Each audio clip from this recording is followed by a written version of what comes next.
ಕಾಣುವಾಗ ಒಳ್ಳೆಯವನ ಹಾಗೆ ನಾನು ಕಾಣುತ್ತೀನಿ. ತುಂಬಾ ಒಳ್ಳೆಯವ.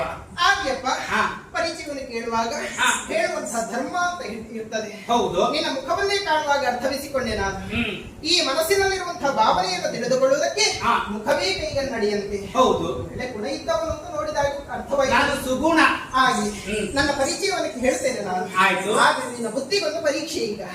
ಯಾವುದು? ನನ್ನ ತಂದೆ ತಾಯಿಯ ಹೆಸರನ್ನು ಒಗಟಿನ ರೂಪದಲ್ಲಿ ಹೇಳ್ತೇನೆ ನಾನು. ನೀನು ಹೇಳಬೇಕಾದದ್ದು.